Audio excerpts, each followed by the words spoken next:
but you asked if the better ones are just more complicated. And it's like, I would say, yeah, it's like they do more for you, but then you don't really know what they're doing at any given time. Um, and actually, like, I'll admit, like, the stuff I use, it does stuff for you. Like, everything in programming does something for you, and you don't know what it does unless you really study it and everything. But it just how happens in my particular setup, I do know what it does, ish. So I'm just like used to it. So it's part of the problem is me, but also like it's such a big jump to these new stuff, and I don't get much benefit from it. The only benefit is I have to do a little bit less typing of like long like sections of code that are redundant, which I can fix that myself, but like managing user logins and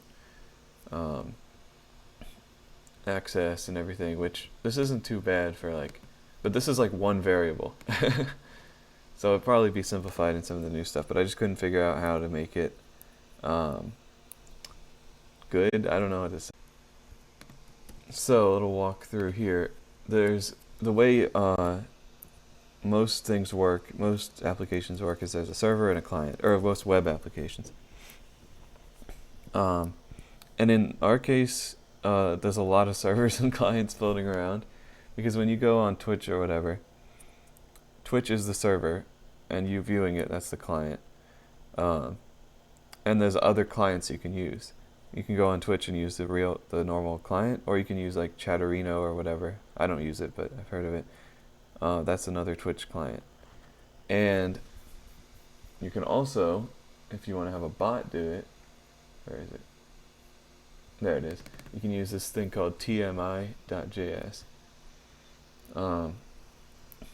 That one, it just connects to Twitch chat as a bot, and then the messages come through into your code, and then you can process them and send messages back.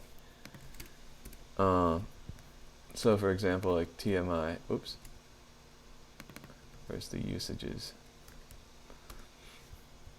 So it's like, you have to set up TMI with like the bot username and your authentication secret or whatever, token. And then you've got this TMI client, and you can say, whenever there's a message, call this function. And then you can write your own code to process the message. And then you can say like, where is it? TMI client.say, like send a message. So yeah, it's the basic flow is like, the message comes through, it gets sent to this thing, whatever you want. You can put whatever you want here. For me, I just have a function. So it's just like in the basic example code. But then I expanded on it. And then I make sure I'm not, because whispers come through for some reason, and I do some stuff. But then eventually I send it off to this thing to handle the commands. And then it says if there's help in the command, or I guess the entire thing, the entire message is help, it'll send back this message. So there we go. TMI is more broad than that even. It allows you to basically take over a Twitch account as a piece of code instead of a human typing. So anything a human could do, the bot could do, I think, well, to an extent. So like, it can @ people, it can reply to messages. Like I just think of it as like if it was a person doing this, like you put help in the chat, and then the person sees that and says like, oh, I need to like find the response, and for that I'll put that up. But as you'll see with like the nickname part, it can respond with arbitrary. So yeah, anyone can do this. You just log in with Twitch. Or I'll just do this to you log in with, or you go here. There'll be nothing there. You log in, and then it literally just asks you like, oh, do you want to log in with Twitch? I already said yes, so there. It'll bring you to your own channel, and you just enable it. There we go. Now I can @ the bot. Okay, it doesn't make sense, but you can see it isn't just commands. It can reply with anything, and that's TMI as well. there's all sorts of details that goes into it, but you can think of a server as just like a black box that messages go in and out. And I found it's common knowledge, I connected that black box up to a domain name. So like, this coolbot.jgv.sh, I own that domain name, the jgv.sh, and so I connected my bot to this domain name. Let's go in here so I can scroll. So yeah, here's my main website. It's saying this domain name goes to this container with this port, and I'll get into that later, but, or maybe I don't need to, I don't know. Where's coolbot? There. So then this domain name goes to this container and this port. So multi-stream bot, that's the name of the container. So when I deploy, I take my code and I put it into a container and run it on the server. So yeah, I didn't even explain this part. Right now this is a terminal that's running on my laptop, and SSH lets me log into remote servers, and so this is the domain name of the server there that I have, which, you know about IP addresses, it's connected to an IP address, and then from there you can do subdomains and all this stuff. I'm kind of glossing over a lot, but anyway, I can connect from my laptop. Now I'm logged into the remote server, and I can do all sorts of stuff. I can see what files are here. So I got all sorts of containers. These are actually just like the files associated with the container. PS. This is all the containers that are running and the various like subdomains of the website. Okay. Now, for instance, here's another app that I made. You can make a 3D printed Among Us. Yeah, the domain is just a way to get you to the code. And so all this stuff I'm showing with the domain, the container, all this, that's the server. Then what the server does is, it's this black box sitting up here. It sends down.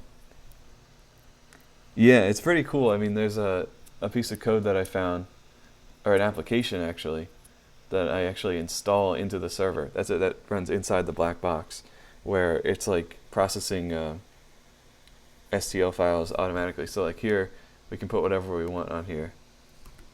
I have one that I printed that says got drip. I can't spell.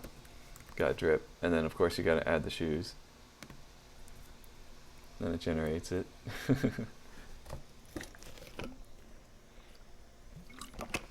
It actually takes this long to generate. It's not very fast. But despite being a different domain name, it's actually running on the same server, which can be confusing. There's just some routing that I had to set up for that. So there we go, and there it is. It's got the shoes, and it says got drip. Let me find the, where would that be? I don't know where I put it, but I have a similar one. 1 second. Oh, I found the exact one. It was just right there. I thought that was the different one. Check this out. Here, full cam. Is it backwards? My cam backwards? Anyway, got drip. It is backwards. So that's the that's that app. So yeah, you can do. I didn't even finish explaining server client. Yeah, the server processes everything. So the thing is though, this page you're seeing is the client, which is confusing because you went to the server. But what the server does, it's this black box. It actually sends you down some code as the client, or which is the client. A lot of things like, there's two main paradigms. One is like that where it sends the code. The other is like you already have it. So like OBS, for example, you install OBS, that's the client. It connects to Twitch, that's the server. And OBS is just its own thing. It's just there, it never changes. I mean, you can update OBS. Twitch never changes OBS, is what I'm trying to say. Even though your OBS is the client to Twitch's server. And that's kind of like a one paradigm. Then the other is where the server handles everything, including sending the code for the client. And so that's how websites work. instead of having to install an app for every website you visit, you don't have to do that. You just get the code from the server every time, and that's has advantages and disadvantages. Like if they have an update to the website, they just do it, and then everyone gets the update. Whereas if OBS has an update, everyone's got to be like have a pop up on their computer and be like, hey, it's time to install this. Or in Linux, it has a package manager to do all that in the background, but it's just a whole process to update. Whereas a website, you just deploy something and the users don't even have to think about it. They just see the new one when they go there. But I mean, you do have to refresh the page whenever there's an update, to be fair. So like, if you still have OBS open or something from your last stream, it might have the old code for this chat window that you had on there. So you might have to delete the browser source, or change the URL in the browser source and then change it back or something just to get it to reload. There's probably a reload button in there. Yeah, refresh cache of current page. There. Yeah, so you can just like do that and it'll get the latest. Cookies. Yeah, so that's the other thing is there's cookies don't do what you're saying, but caching does what you're saying. So like this image here on this web page, it's not going to load that one every time. The browser's going to save it and not have to grab it every time unless it changes. And cookies, though, that's for like login information, so you don't have to keep logging in every time. And then you can have multiple tabs that are also logged. Okay, so that's server and client. And so, yeah, what you're seeing on the web page is the client, but it's sent right from the server. So then that's where I'm going back to the two files that has all the code. So this is the server, it's just server.js, and then this is the client, it's called index.html. I mean, that's just like old convention. So the thing about the client is like, it doesn't really have that much going on. It's basically just rendering things. And the key thing about the client is you can inspect element. I actually have it open, and you can add whatever you want to the client, and look at whatever you want. So if you put a secret into the client, also I prepared for this. This is redacted. So these are all the secrets, but they all have been redacted for the server that the server has. If any of these secrets make their way to the client, I mean this one's not really a secret. It's just a config item. So are these. But if any of these stuff that were as they were before they're redacted make their way to the client, someone can inspect element, grab that, and do whatever they want. For example, if they get my Twitch, let's say this one, Twitch OAuth token, then they can connect to TMI as the bot, and they can log in as the bot. And same with these, except with that's more like this feature, the login with Twitch feature. So the point is these secrets are secret, and you got to keep them that way by not giving them out as part of the client. And so that introduces some interesting dynamics. Like you can't just write a client-only application, or rather like you think of the client here, and then my server here, and then Twitch is over here. You can't get rid of my server that I have going on, because that way the secrets would get into the client, so then people would be able to impersonate me and do whatever. Even though it would technically kind of look like it was working, it would be really insecure. But the other thing is, anything you send from the client could be changed. It could be manipulated by the person using it. They could inspect element and like send random stuff as they wish. And so on the server, you got to be careful to sanitize all your data. I guess this is also like I'm explaining. Yeah, that's how hacks happen. I'm explaining all of this sort of from a perspective of security first, which might not be the best to explain it all, but I think it's good to know why these things exist, because if you didn't have any worries for security, you wouldn't have this middle server that I have. You would just have the client do everything and then send it to Twitch, and then it would just trust it. But of course, like just trusting whatever people are sending is not always the best. So yeah, I have my server in the middle, which defines the logic of how everything works. That's what the server usually does, and says, this is the logic, I'm going to enforce that. No one can change it except the server owner, which is me, and any clients that want to use this have to communicate through me, follow my kind of logic. I'll make sure everything's good, send it to Twitch, send it back, whatever it needs to do. That's kind of how it works. So I guess in this case, like, security is kind of a big deal, because like, if you think about Twitch, like, moderation is a huge deal. You can't, you gotta have the tools to keep people from spamming in your chat. Like, if you didn't have a way to ban people or slow mode or whatever, you would really have a hard time, like, with any sort of number of users. So in the same way, it's like, if I make my stuff kind of bad, it's just going to be useless. Because yeah, the worst they can do is just send messages in a chat with my bot, and then the bot will get banned or something because it's people send whatever they want. But then that way it's just useless. So security kind of is a requirement for it to be used. So yeah, okay, I'll go through that then. This is a file that's sitting on the server. So okay, actually before I explain that, the server is actually the server or my laptop when I'm testing.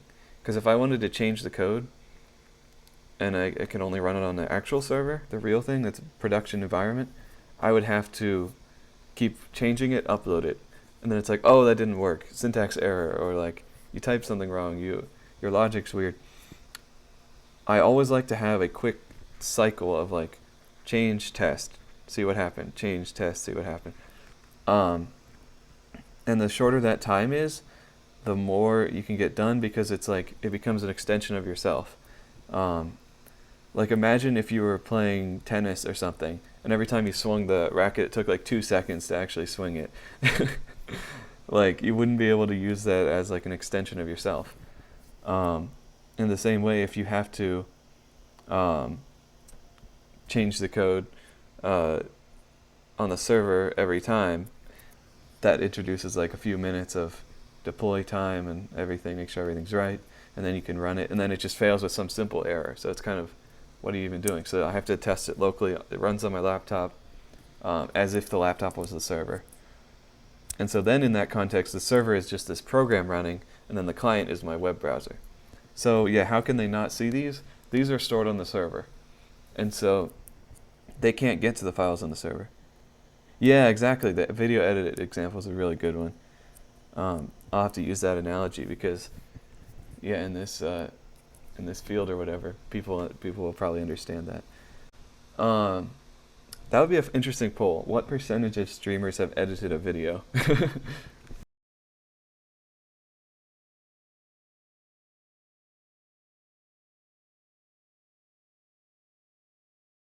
This is stored on the server. You can't get to things on the server if you're just on the client. And then the server imports them.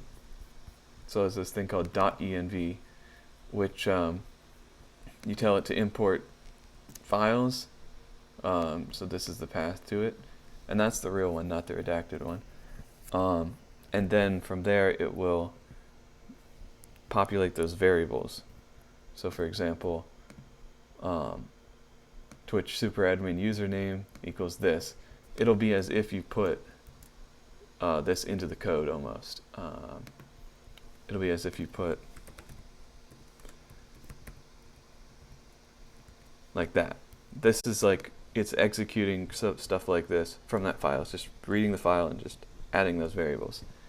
So it says Twitch superadmin on the client. So no, the client doesn't know about superadmin or any of these. It doesn't, I mean, like, superadmin's a bad example. It doesn't know this bot OAuth token. It doesn't even know it exists. Superadmin, yeah, it kind of does, because like when you log in. But it doesn't know that this OAuth token exists. The client doesn't. And so if the client needs something related to this, because what you use this for is sending chat messages, reading chat, whatever. If the client needs to send a chat message, it can't. There's no way for it to do it unless the server has sort of a middleman, sort of gatekeeper for the client to say, hey, can you send a chat message for me? You've got the token, so I can't. The client says I can't do it. You got to do it, server. So the server says, yeah, I have the token. I can send the message for you. And that's could be set up. I actually don't have that set up because I don't want like to allow clients to send messages. That's the whole point of these secrets. There are use cases where it's like, okay, I guess that's partly true. There is one way to send a message, which is like change someone's nickname or whatever. Then that sends a message like, hey, this nickname was changed to this. But it's like a very restricted thing. And that's what I said earlier about the server controls like the logic, and it enforces that logic just by the fact that it has the secrets. And it like can do, it just follows its own logic of the code. The client can request whatever it wants, bombard it with whatever. But the server like only follows the exact law. The other thing is there's two types of connections to a server.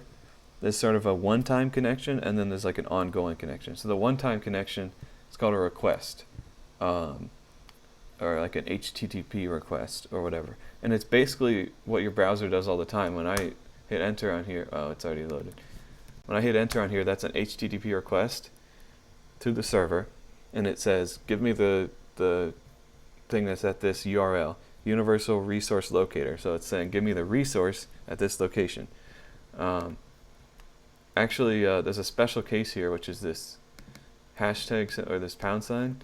That doesn't get sent to the server. That stays locally, and then the client can process that data. But let's say I don't have that. Oops.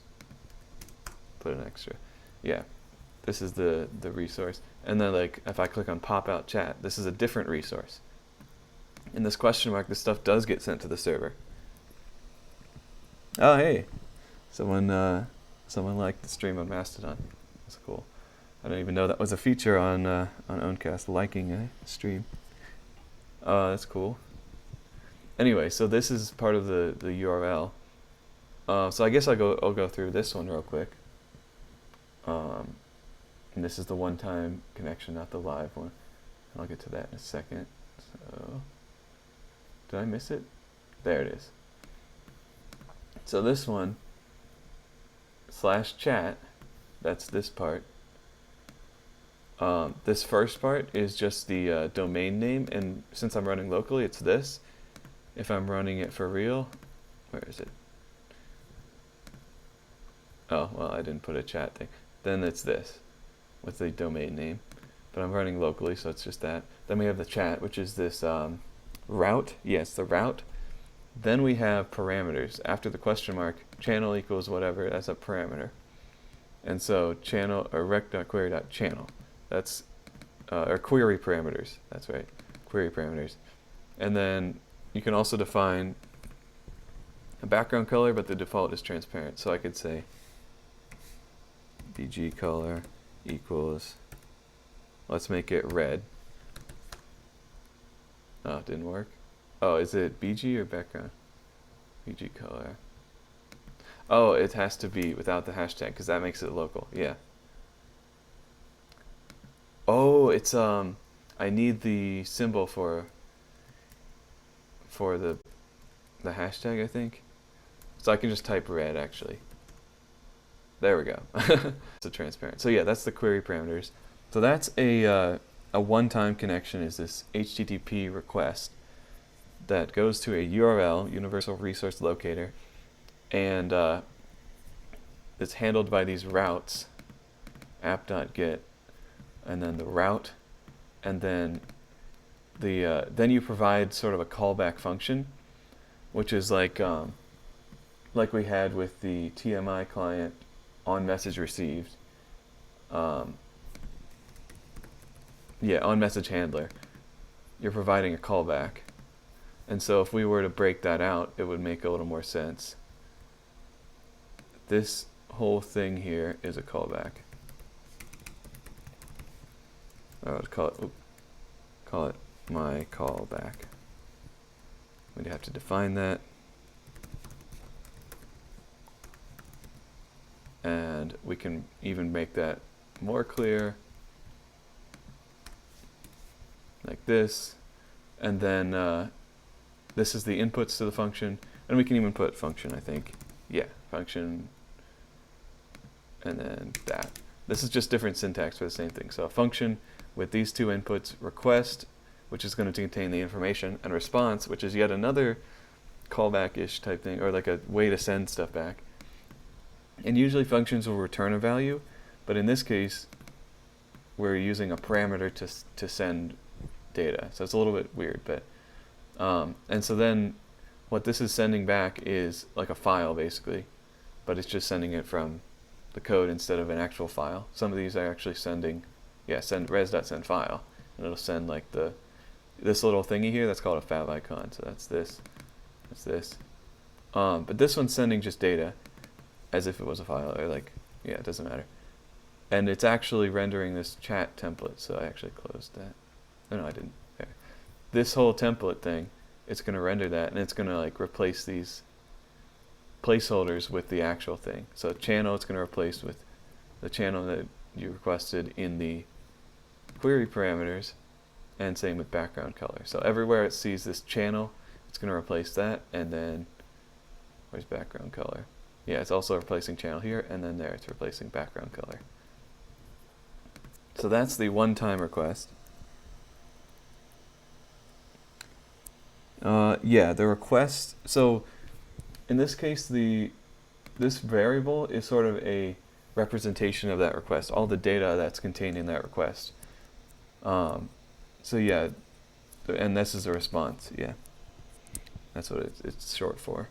And it's not actually the data in the response, it's sort of an object that manages the response, because at this point when your function is called, you haven't responded yet.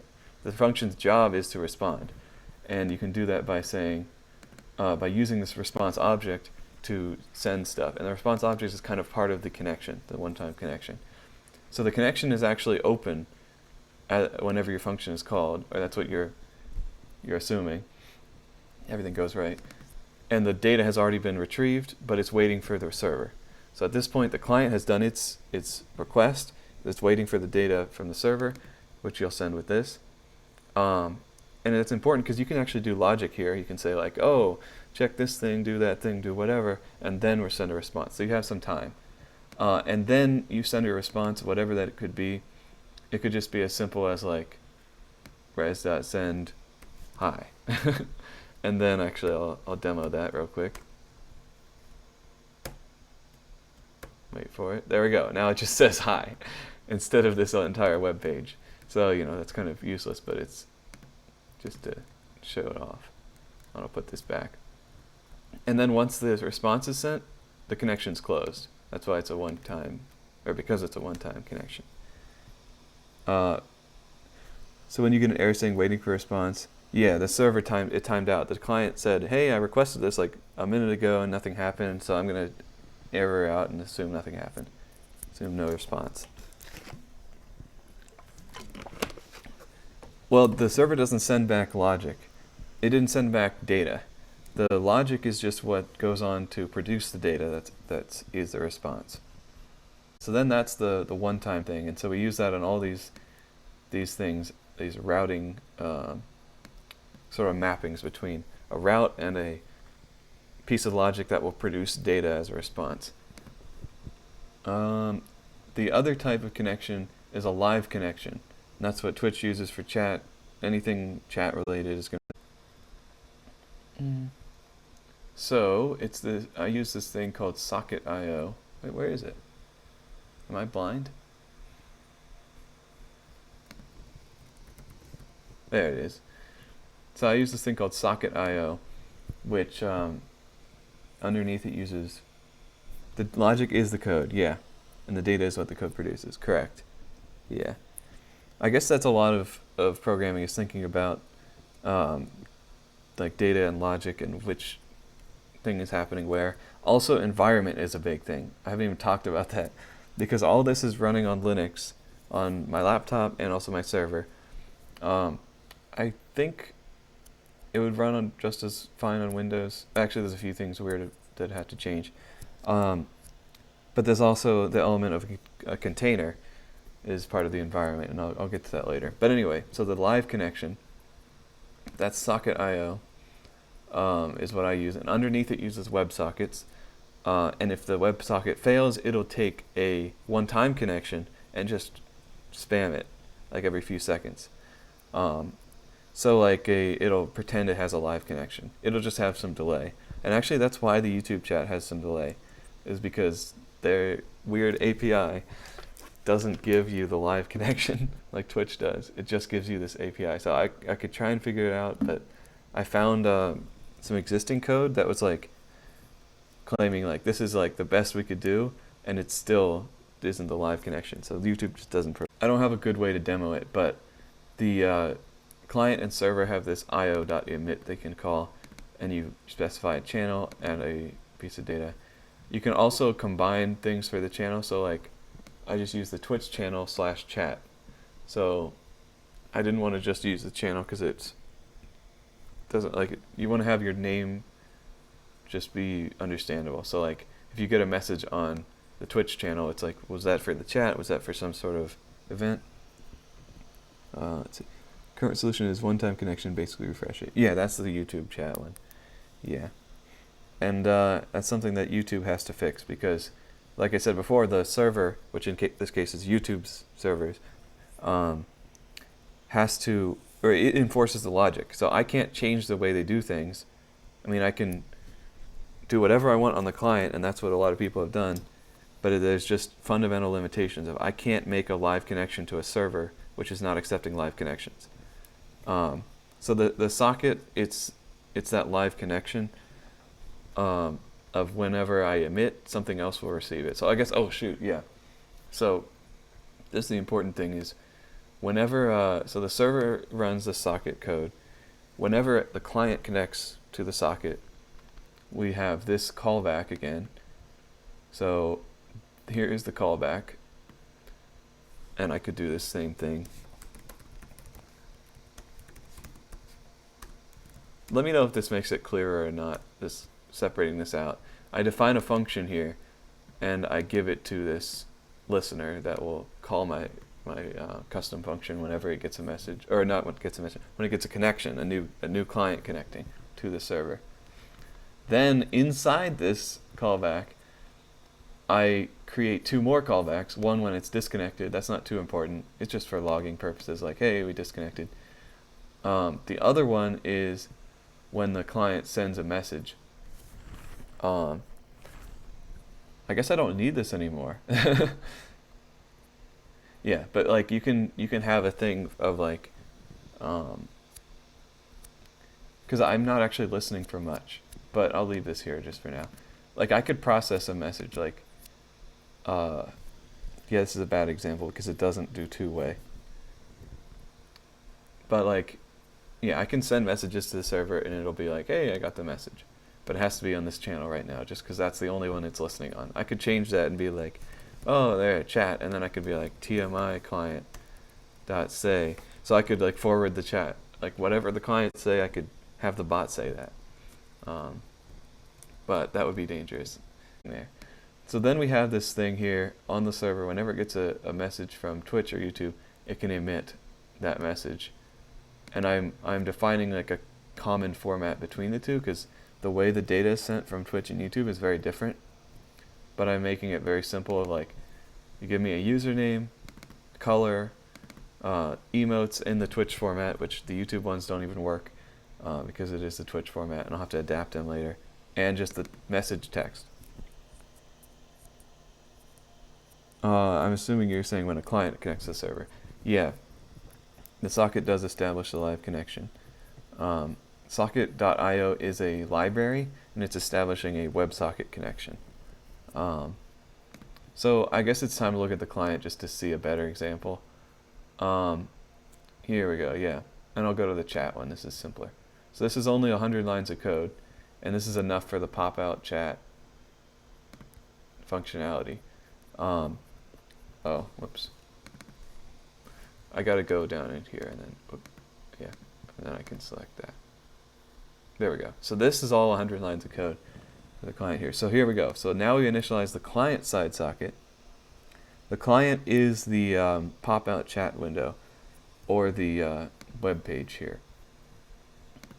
And yeah, so that would be just like the little thingy in OBS. This is the client. Okay, so yeah, so it does that. It makes the initializes the socket on the client. Then it puts up 3 different listeners. So whenever there's a new connection, we're going to have this callback, which is here.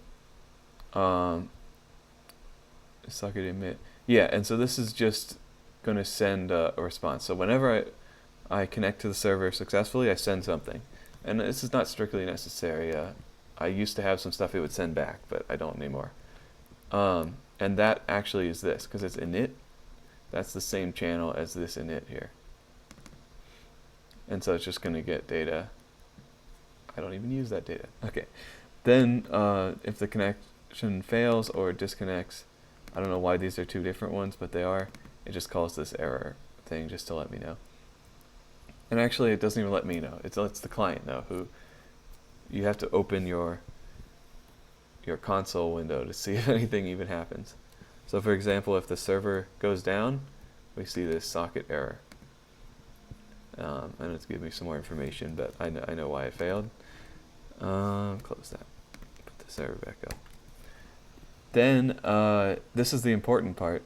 It's going to start listening on whatever channel it's configured with. So in this case, my channel /chat, and that's the name of it's just going to add that string together. That's the name of the thing it's listening on. And then this is the callback. So this is really the important part. Whenever I get a message, all it's going to do is just add it to a variable. And there's a special case, which is I added today, the clear command. Whenever you do the clear command, it's just going to clear. Oh, and then the bot responded afterwards, but whatever. It clears the chat. So this is our variable that stores our chat messages. When it's cleared, we're going to just set it to empty array. And if it's any other thing happening, not a clear command, it's going to add the message. Yeah, it just put another message after the clear. Here's the other part. So this is actually different, a little bit different looking syntax because it's called Vue.js, a library. And I like it because it's like a front-end library that's just the front end. It doesn't like engulf your back end as well. You can just use it for the front end, and that's what I always do. Haters will say that I'm stuck in the past, but Vue is a modern framework, even so. But my backend is not modern. Whatever. Haters will say I'm stuck in the past. Oh, sorry. Front end is the client, back end is the server. That's just synonyms. Because if you think about like a store, or like a like a store, you got the storefront and like the place inside where the customers are, and then you got like the we'll check in the back type thing. And then they don't. They go in back there and walk around in a circle 3 times, come out and be like, we don't have it. No.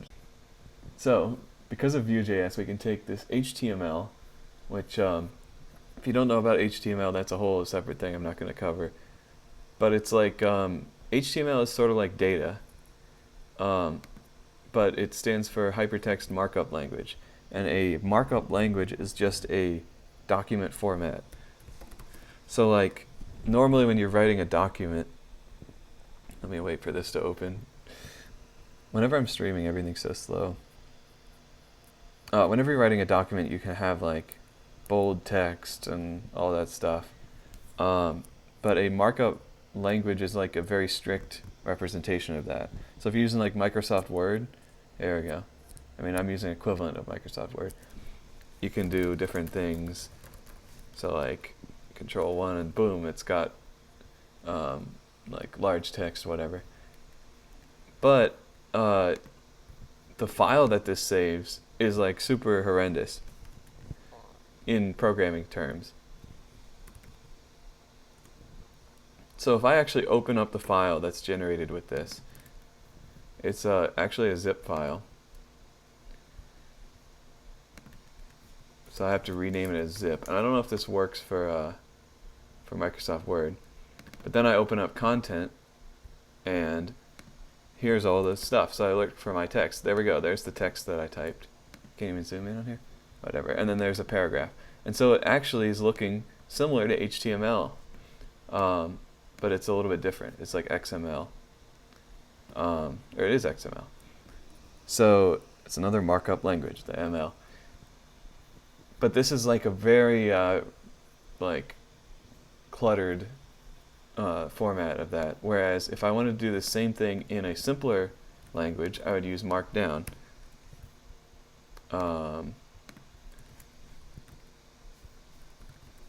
There we go, and I should be able to preview it, right?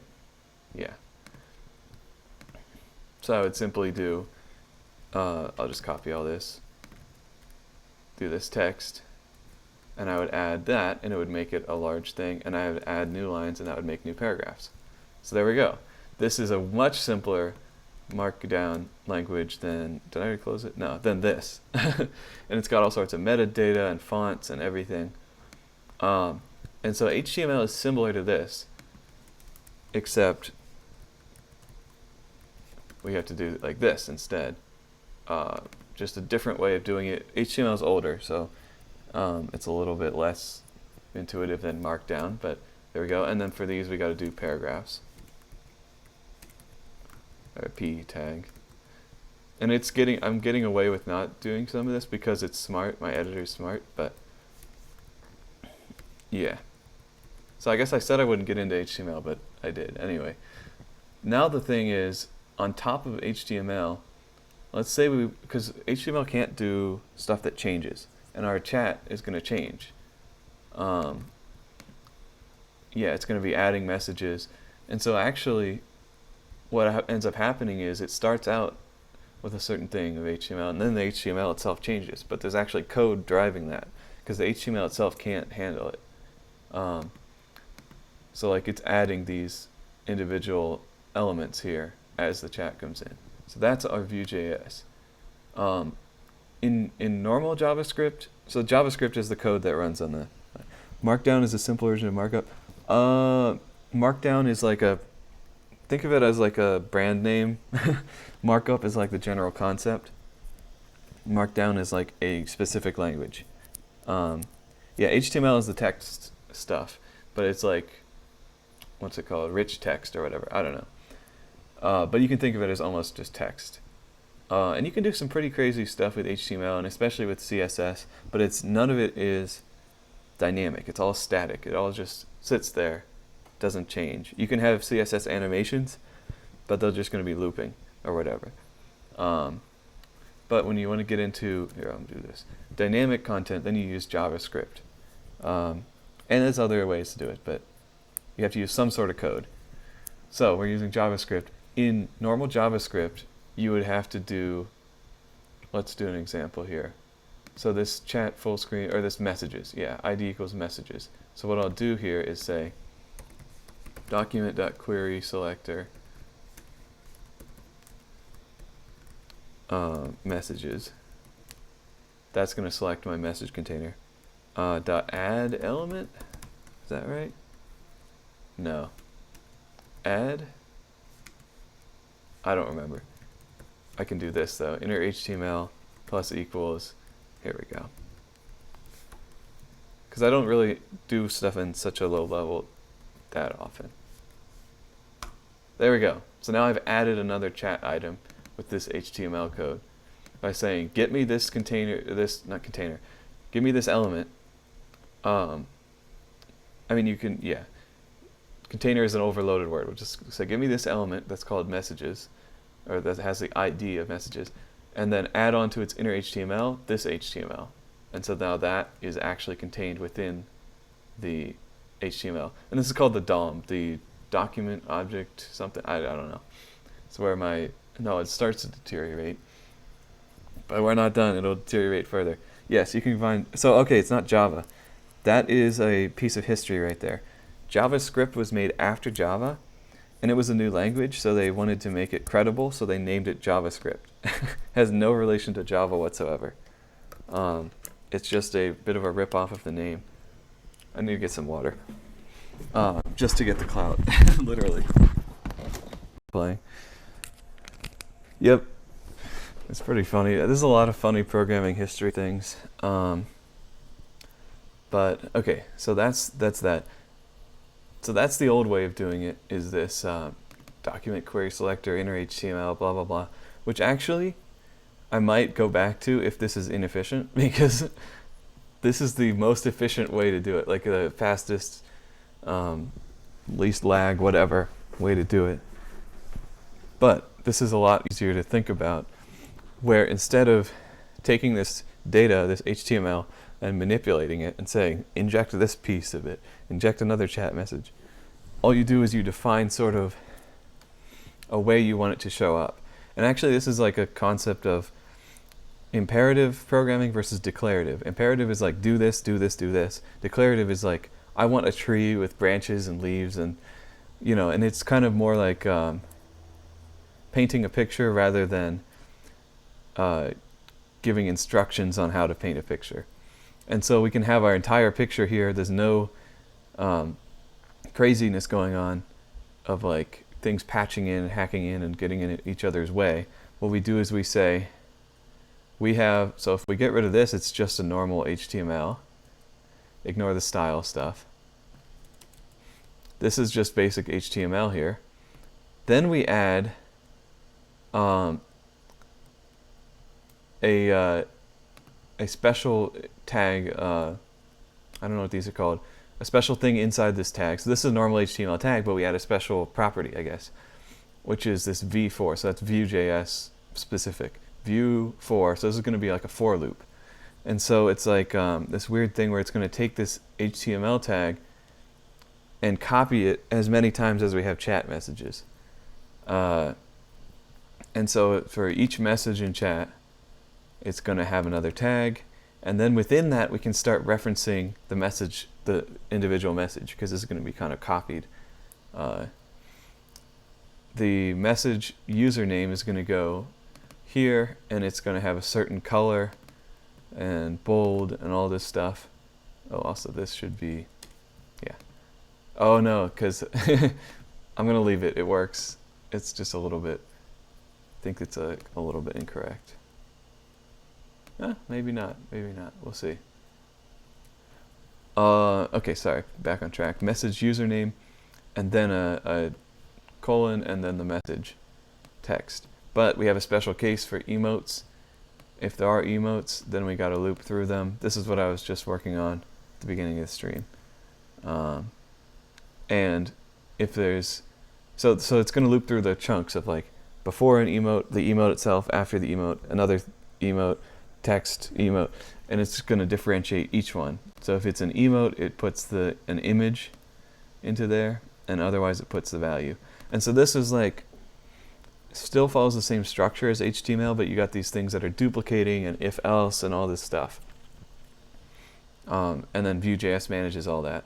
And the way that it stores like data, so like chat, where's it getting that? That's actually in the Vue.js data.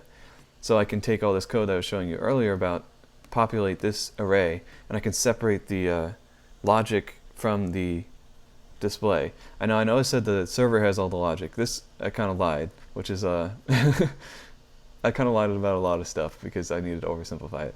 There is logic in the client. It's just really basic logic of like, if there's a clear command, then clear it, otherwise add it. Like that's technically logic, but it's really basic. And you'll see clients that have a ton of logic in it, but for the most part it's like, I view clients as sort of like usually less light on the logic than the server, but it just depends on the situation. It's not a rule, it's just like, that's the other thing about programming, is nothing is a rule, only a convention. Biology has a lot of exceptions too. Oh man, that's even crazier, because like, at least in programming, it's like people put it together to be as logical as possible. You can just like try to make it make sense. In biology, it's like evolution comes up with these crazy things that somehow work, and like systems that are so complicated, there's no requirement for anyone to understand it for it to work in biology. It just works. Like, we don't understand how we think. The something so complicated as the human brain cannot be understood by something so simple as the human brain. But it works. Can't deny that it works. And so, but with programming, someone's got to write the code. A human brain has to write the code. And so that limits the ways that things can work and actually be functional. And so, yeah, you end up with exceptions in every case, but it's like, it's within the realm of possibility to be understood in our lifetimes. There's all those caveats. But yeah, everything has exceptions. So yeah, take everything I say with a grain of salt, because I haven't even gotten into like, I don't know how, if you have any programming background at all.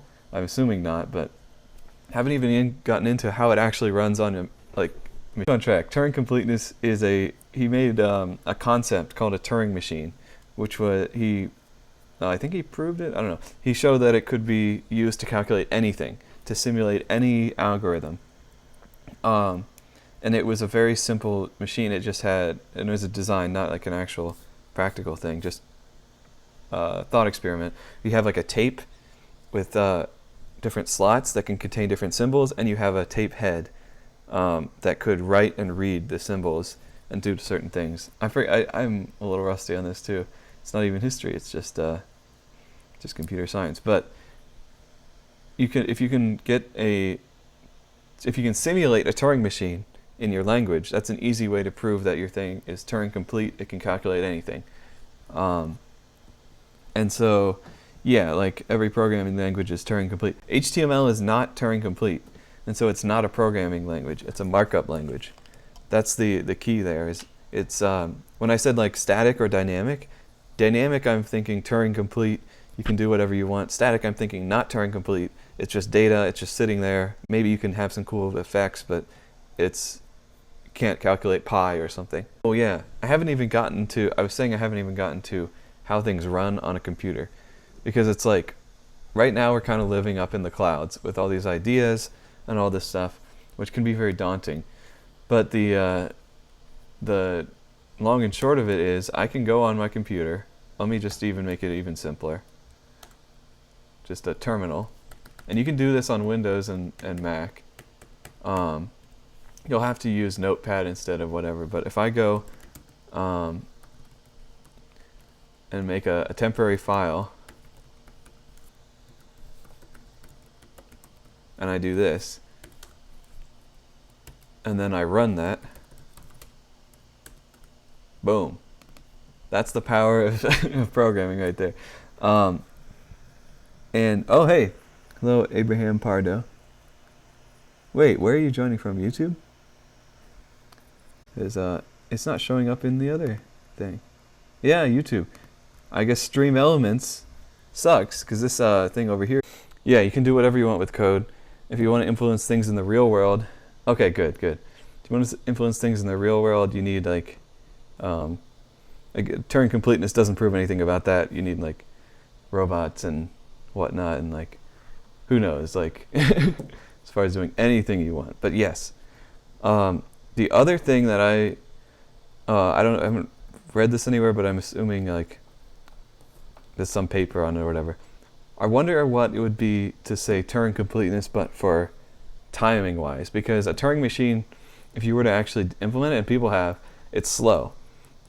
So like doing things in real time, like real time is not a real thing. It's not a definition. You could say like, oh, within 1 second, that's a real thing. But real time is this like vague concept. Like if it's like, oh, we're going to process chat messages in real time, you could be as slow as a second and be like, yeah, it's probably fine. But if it's like, we're going to process like the data for a nuclear reactor in real time, you probably need, nanosecond accuracy or whatever. But yeah, Turing completeness doesn't prove that you can do it in a reasonable amount of time. And you can't even prove whether or not a program stops or not, like eventually, like just looking at the program. It's super weird getting into the field of like what you can and can't prove. The other thing is the environment of like, I was just showcasing this because you can do this, but you have to have a certain environment. You have to have this Node. You have to have that installed, Node.js, and it works on the Windows console as well. You just have to like find the file and all this. It's just all these random little weird things about it. But yeah, like the coding environment is kind of a tricky thing. It's sort of like if you were to, like, all the things I'm explaining right now other than the environment, it's like explaining woodworking or something without someone ever going into the shop and trying it out. It's like, or without explaining the tools you use. Like saying, like, oh, we need a board that's this shape with this cut and with this whatever, but you don't explain how, like, the like the process. And so yeah, if you're gonna go and try any of this stuff, it's like, yeah, you need to know more about environment. But there's hope. You can do simple stuff like just like make a file, run it, whatever. I'll get rid of this. Anyway, so yeah, I don't really have time to get into all that right now, but the environment impact code, it's like, it really depends, and that's the problem. Like, I've been thinking about this because of like ChatGPT and the way that'll impact coding environments, where maybe your environment includes some sort of AI prompt instead of like this is like a shell prompt with like commands and stuff, but an AI prompt could be more integral to multiple systems as time goes on. So is it because of system limitations? Kind of, that's one thing. It's also just because of the differences between different systems and the differences between different things. So like, even with Linux, it's like, all right, I run this locally. What version of Node am I on? All right, 18.17.1. And then I run it in this is going to take a second or two. Oop. I run it in the thing. I think this is, yeah, I'll get to the exact one.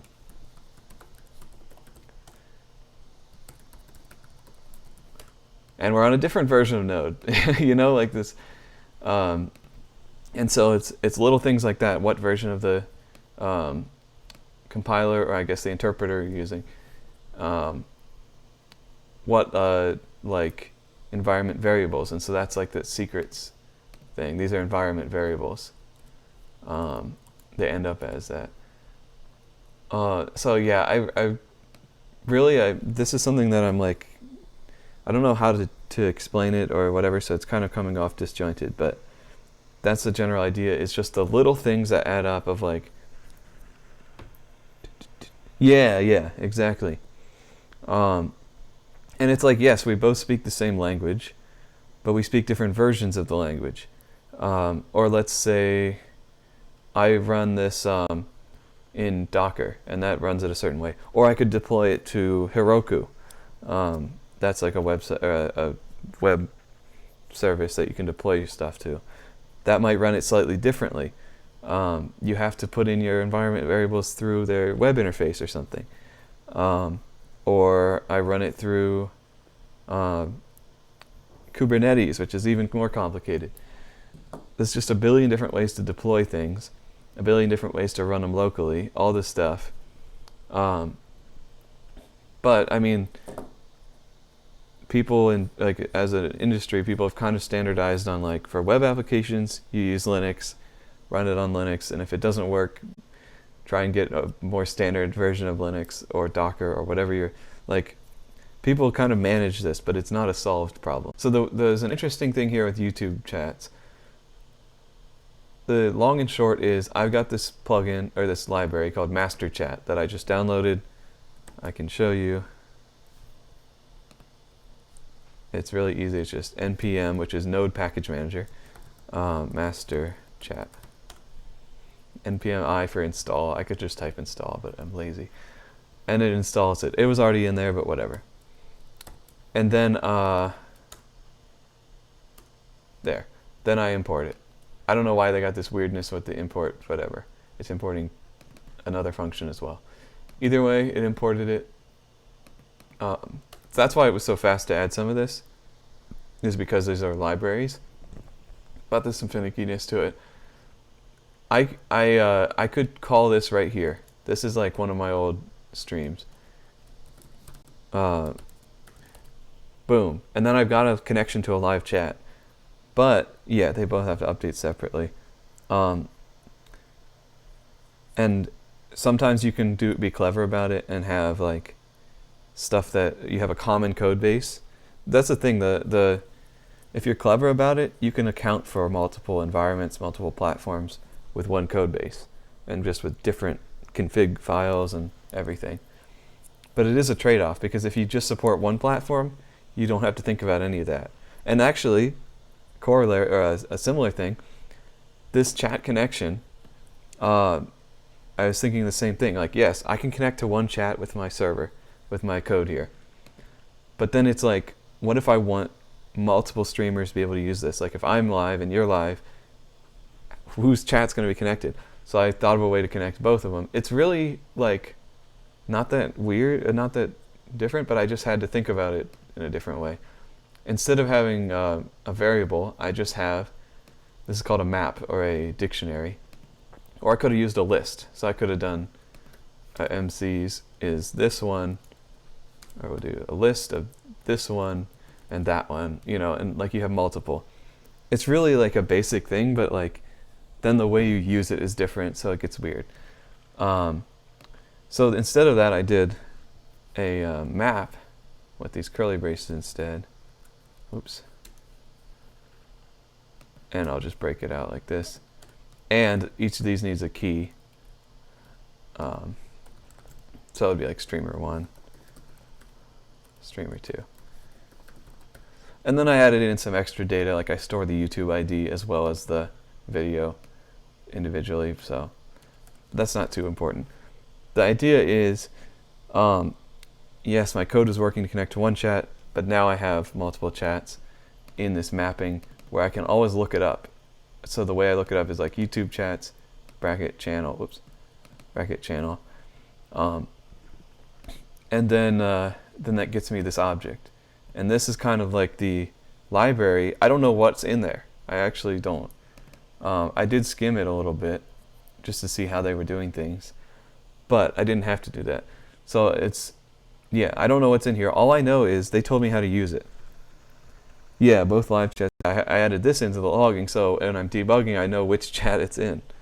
But anyway, that's the important thing about programming, is you can take these building blocks this library gives me, and they gave me an example code that says do this this init thing. They didn't tell me, they told me to put it into just a variable, like I had before, but they didn't say I couldn't. Like, I can just put it in wherever I want. I can put it into this mapping, and it'll still work. That's just like a little example. I don't know if I explained that very well, but yeah. And then when I need each one, I look it up. I'm always adding and removing from this list. It actually starts out empty, because this is just comments. Just starts out empty. And then whenever we make a new one in here, based on whatever video ID, then it's going to add it, where is it? Add it to the mapping there, or the map. Dictionary. I don't know. Dictionary. That's what I'll call it. And yeah, so these curly braces, dictionary, it's like a lookup thing. Then when I want to stop the chat, I want to call this like master chat object dot stop. I look it up, and I go in listener, and then I go stop. Just like listener is the way I laid out the data here. That's the name of this, the value for this key. The key is listener, the value is this object. And then I delete it from the map. Or they should, yeah, map, whatever. It's a problem. Different languages call it different things. Yeah, and so then for connecting to YouTube chat, there's a lot of random stuff going on. You're giving a Twitch channel. I have my database that I look up. And by the way, my database is not a real database. It's just a file. This is my database. Very human readable for a database. And this is actually the one on my laptop. The one on the server is going to be different. Multi-stream bot channels. This is the one on the server. So there's you. This is the person who suggested the command forwarding, who wanted that. Very good question. So a database, let me see if I have a database I remember this now. So a database is like a very comprehensive solution. Yeah, a file is really it's just a file. It's very simple. It's like a glob of data just sitting there. Whereas a database is a highly like optimized program that has a bunch of files on there to store the data, but it gives you an interface so it's like you can read and write to the database and it figures out how to organize it in the files more efficiently. For example, a file you can only read and write one at a time. Like, let's say 5 people are connecting to my website trying to read this file. You got to like make sure they're not going to run in each other's way. It's actually kind of hard to remember how this works, whereas that other file I was showing you is like just a file. It's really easy to deal with. This is a database. It's the same format as that file, kind of happens to be. This is JSON format. That's another thing. I use JSON format all the time. JavaScript object notation. Just it's not very efficient, but it's convenient. So, and the database doesn't actually store it exactly like this. I don't care how it stores it. I just know that when I get the data, it looks like how I need it. But usually a database is a separate program you got to run. That's whatever. A file, I just ran this like, I mean, it's called DB, but this JSON DB, which is not a real database. It just turns a file into a database by making very simple rules, like you can't write to it at the same time or whatever, 2 people at the same time. And that way you don't have to manage a whole database. That's the long and short of it. If this gets big, I need to make a database. And I'll relearn all this stuff that I forgot. It's kind of embarrassing. The other thing is like, this is one of the hard parts, is authentication. The way you do this like login with Twitch stuff. I gotta go to my container here. I just click login and boom, it'll have a pop-up here that asks like confirm you want to log in, whatnot. And then I'm in and I can do all this stuff. Going back to security, if I had a URL, a route for changing this stuff, so for example, changing the YouTube ID, which I do. So this is the one to get the YouTube ID, and then post to publish like the YouTube ID. So the get one, anyone can get the YouTube ID for a given channel. That makes sense. It's like just public information. This Twitch channel is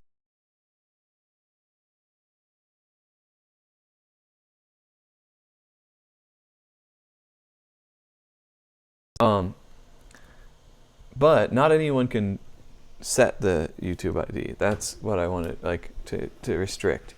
And so there are some hoops to jump through because I had to implement this login with Twitch thing, which is up here. I just basically copied it from some example.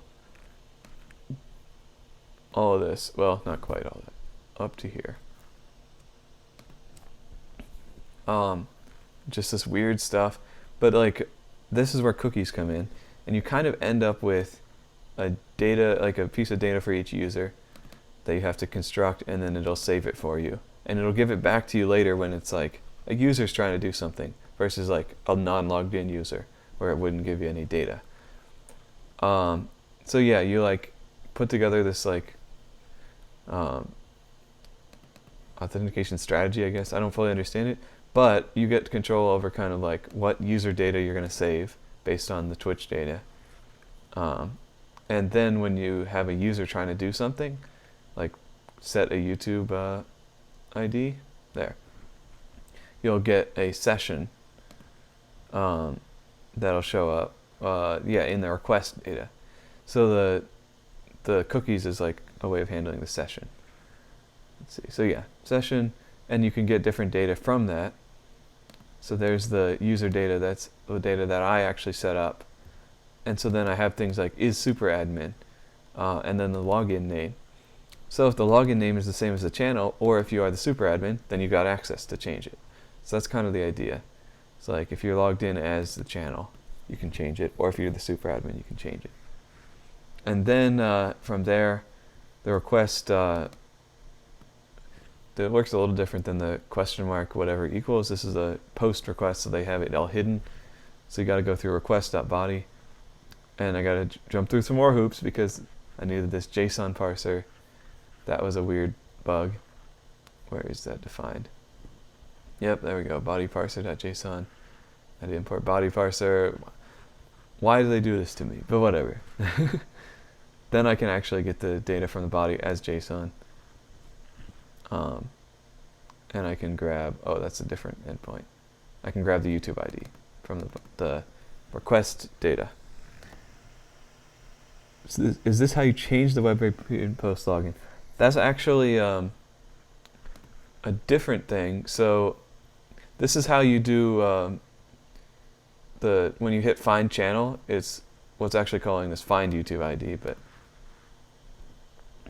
and it's returning it. No? Yes. Yeah, it's returning.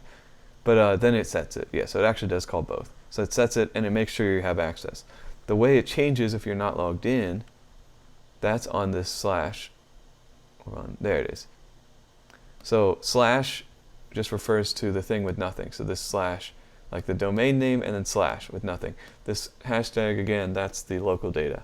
So that doesn't get even sent to the server. So when it's requesting the main page, the slash, it's going to see if there is a session and it's logged in and I have user data for that session. We're going to take this template, which is this index.html, this whole file there, take this template and inject this user data. That's the data that I set up. I harvest from this is code I wrote. This code I didn't write, I just like copied. I wrote this part to harvest data from the Twitch login and put it into my user data. And then the stuff I didn't do, that handles it behind the scenes, gives it back to me when I need it, or when I'm doing a page. So every request comes back with this user if it exists. So if I have the user, I add it into the template. Otherwise, I add in a blank thing to the template. And this will look something like login, then my name. And actually, it's different, like login and display name.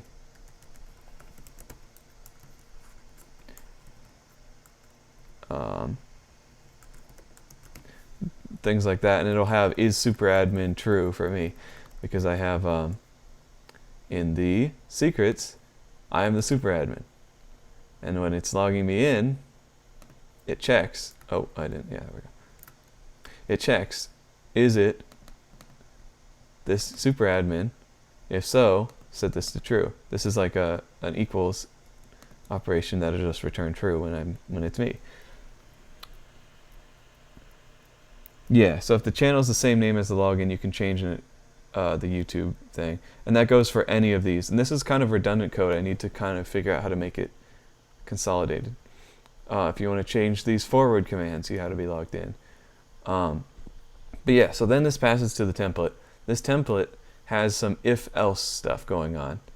So if you're logged in, which is defined by login is not empty. So if your login is not empty, then display this thing, otherwise display this thing. So if you're logged in here, it's going to display this with the superadmin if you are the superadmin, that's another flag, and the log out button. And if you're not logged in, it'll display a login button. And like, hey, for streamers, log in here. So that's how I changed the web page pre and post login. There's also a bunch of other switches, like if this is my channel versus if this is someone else's channel. So the button is enabled on this channel versus, whoa, it's lagging. Button enabled on yours channel. Just little tweaks like that. There, your channel versus this channel. Little if else's just to make it make sense. There's also larger ones of like, if it's enabled, it's green. If it's disabled, it's red, and it says not enabled, and it changes what the button says. So like disable, enable. So all these if else's just manage what it's displaying based on information, some of which is defined by the fact that you're logged in. Yeah, and then we've got all this stuff. Okay. So that's the login. And I think that covers most of the client. So like the actual HTML is pretty short. it's just mainly this chunk here. Oops, this chunk here of like this, like, are you logged in? Are you what's it called? Which channel you're on? And then the forward commands is this part. Then the chat, which we've already covered in the other section, the other file. So there's some code duplication that I need to resolve. And I'll probably do that by having just one file. Like this index could also handle the chat. It'll just like cut out everything it doesn't need when you request just the chat. But that has its downsides. Then there's all this, that was the HTML. Then there's all this like logic code in the front end here. Oh, we already covered the socket stuff. This is interesting. It's like it's grabbing this part of the URL, everything after the pound sign. So that's pretty cool. Go from there, and it's saving it into this data, the channel, and then that's also displayed up here. Not when literally word channel, but like here it's and here. Like anytime it has these brackets in the channel. So there's all sorts of interaction between the HTML, the variables, and then the logic. Yeah, and then there's all sorts of stuff for like finding the YouTube ID and all that. But that's kind of, I could have made it worse and just have you have to put in the live stream video like link, but I wanted to make it better. So that's a lot of this. Is like it was kind of working before, and then I just had to like spend. It's the 80-20 rule. After 20% of the effort, it was like everything was kind of working, and then like, oh, but it's not getting the live chat. It's getting only the top chat. Something's weird. Oh, we need to be able to put in a YouTube channel. Oh, we need to be able to have it automatically detect when you're going live. But hopefully this is kind of like a base of like what's there, and then as features get added on, I can explain them. But yeah, this is the database thing. It's just like getting and setting data from there based on like where it is in the hierarchy. Like channels / this / enabled. Basically covered everything. Didn't think it would. I thought it'd take longer than this. Yeah, that's it.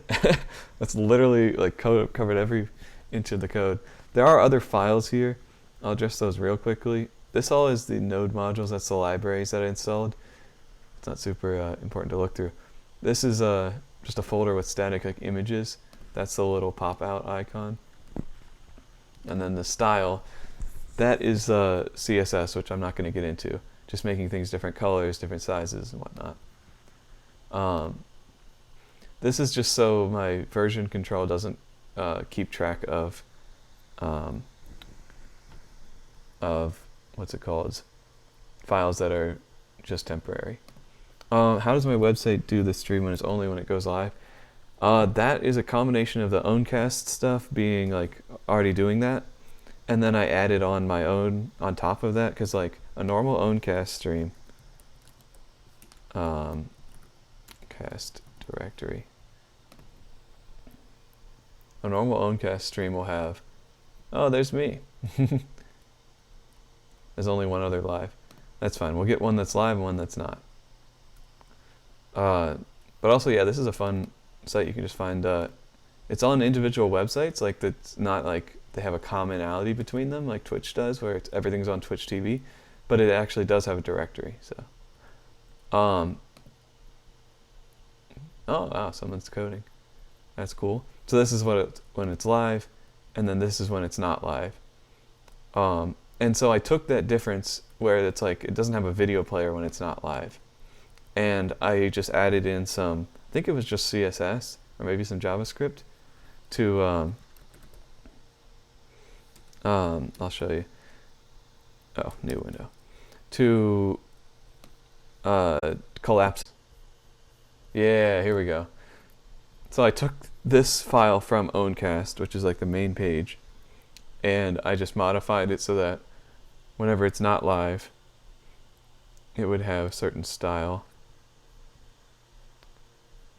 Display none. Where is it? Because I did this a while ago, so I forget.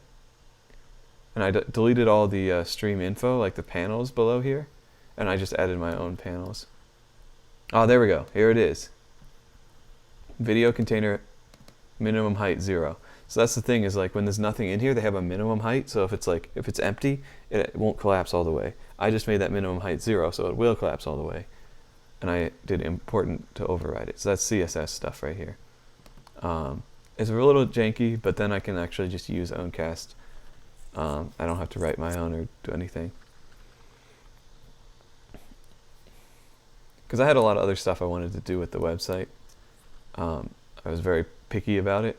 If you're just using Owncast, you literally just deploy it, and then you go into the settings and you can set up your panels and your information. It looks great.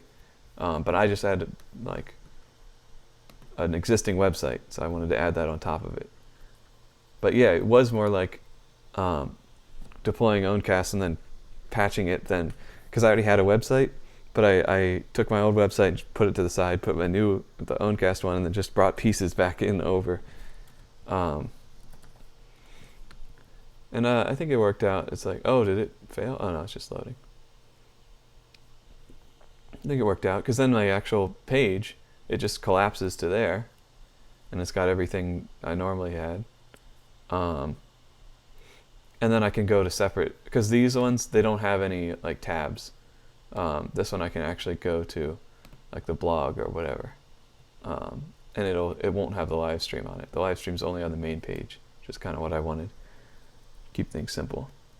And this is actually using something called Hugo, which is not Turing complete, I don't think, or it might be. No, it is Turing complete, but it's a server rendered thing where you define all these templates and everything like we kind of saw before, but then you say render, and it renders it out to the singular folder where it is actually just basic HTML. So it actually renders index, and this is only HTML. Yes, it can have JavaScript in there, but there's no server code anymore. And so my entire website is no server code except for the Owncast stuff. But as far as Hugo is concerned, no server code. So yeah, it's interesting because like I can't do certain things because of that limitation, but then I have subdomains for that, and I can deploy other things. So I don't know, it's not perfect, but I really like having this like Hugo thing, because I can write a blog post. Like here's one about how I made binary data encoded in bootlaces, and I write it in Markdown, which we were talking about earlier, and then I can just get to it. Like I didn't have to write the HTML or the title thing on this page. It just takes in this one blog post, assembles everything around it, and then spits this out. And I put in the images. I had to put those into the folder here, blog images, and then that. But like it's literally just a folder in my file system. So I guess I can't open images in there.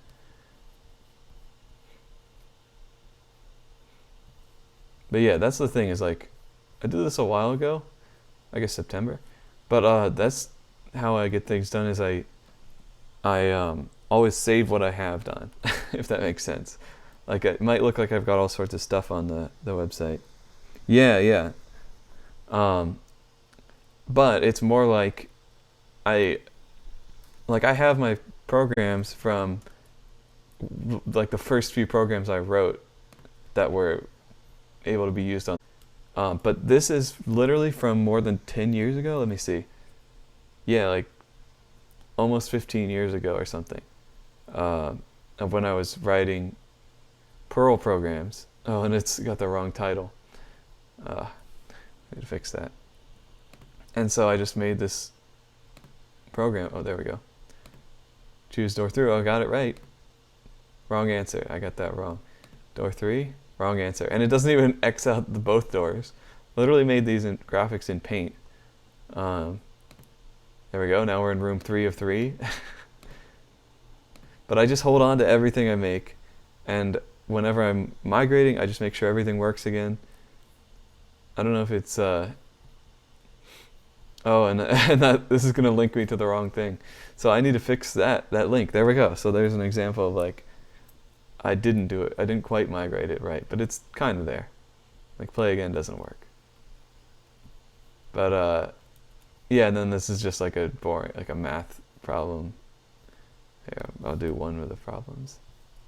Oh man, it's lagging. The other page, I mean. There. And then you submit it and it gives you a score. And so this is all in like Perl, which is kind of outdated at this point. There we go, I got 2 of them right, 13%. Play again, not found. Okay, so I need to fix these. It's .pl. Now I added that on just to differentiate them because that's Perl. There we go, whack-a-mole. Oh, play again because I left it on there for 60 seconds. But yeah, it's literally reloading the entire page whenever you do this. So yeah, I just did, like even this whole year I didn't get much done. But it's all the previous stuff is saved, so it looks like I got a lot done. That's how you do it. And that's how I got my current job, is I showed them this boggle. And they're like, yay, you know how to deploy something in production and actually have users that play it.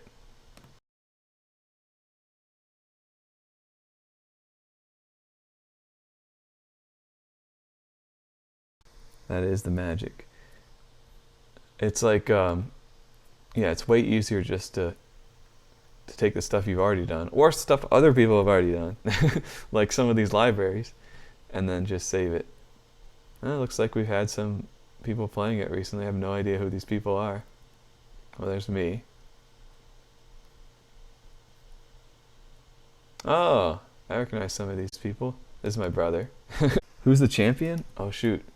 I don't have like a user, because it's, you can just set your name to whatever you want. But we can check out the high score. I think it's my aunt. Is that my aunt? No, that's someone else. My aunt had some sort of high score. Oh yeah, in this one. Fewer, like harder, but no, that's, okay, someone beat her high score. That's wild. I have the high score. This is extra time though. And extra space, which makes it way easier, so that doesn't count. But yeah, it really depends on the board size. That's why you have to compare apples to apples. Even though somehow, a fluke, someone got a higher score on the smaller board, which is harder. But hey, I technically have the high score. Did I cheat on this one? No, because there was one of them, I think I deleted that game, where I ran the bot or whatever. Because something's got to check the words, so I just ran the thing that checks the words and just pasted in all the words. But no, this one was legit. Man, I can't do this anymore. My brain has rotted since then, I feel like. So the emotes are working. Let me just take a quick look at some other emote-based stuff.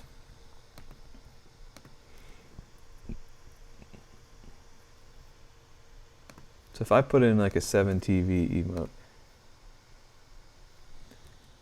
yeah, it literally just shows up as text. So it's handled completely differently than the other emotes. But if I put in all these emotes, that still works, right? Let me find them. Dang it, where did they go? There it is. I'll just copy that. That all works? It took a second to load them. Yeah, I think it's like if you have the extension, it figures everything out on the client side. Twitch doesn't even know about 7TV, or like they probably do, but as far as the code's concerned, they don't know about it. Same with BTTV and Franker, or FFZ, Franker Face Z? I don't know. Same with all the emotes. Yeah, 7TV just puts it in as text and then puts it back to emote. Yeah, exactly.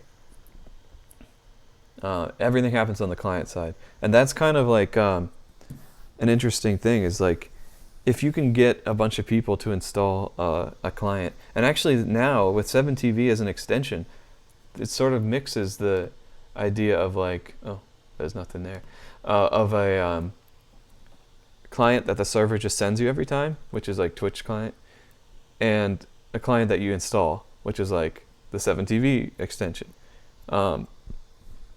So if there's an update to 7TV, you got to update your browser extension, which is unlike the way Twitch server client works. So it's interesting.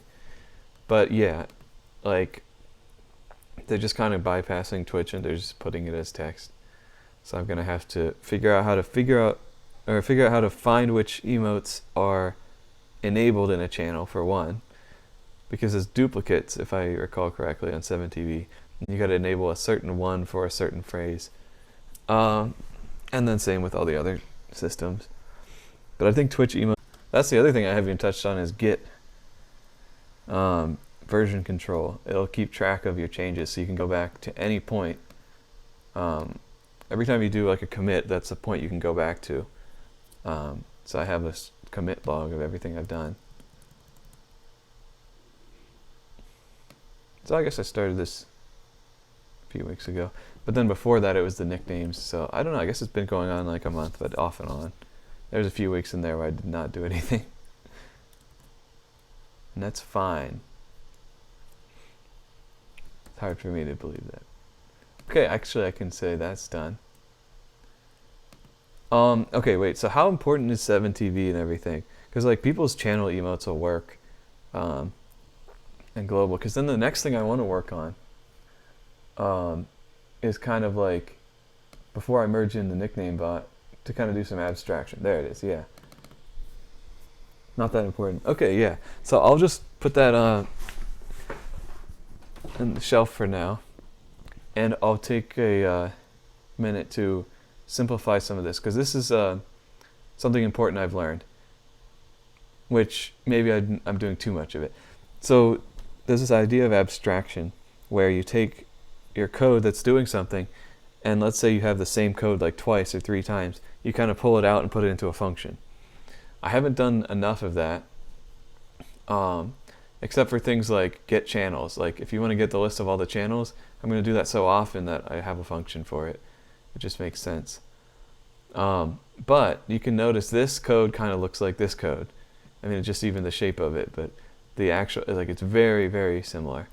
And so I want to abstract that out, because these are just things that, like the code says, like, I have an endpoint, I have some data that's coming through, or a route rather, whatever, data that's coming through to that route or endpoint, and then I'm going to set something based on that data, and I'm going to send it out live. So this is sending a socket message to say this thing's updated. Yeah.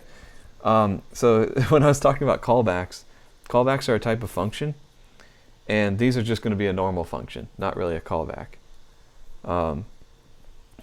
So yeah, and I might even make an object, which is like, I haven't even gotten into object-oriented coding,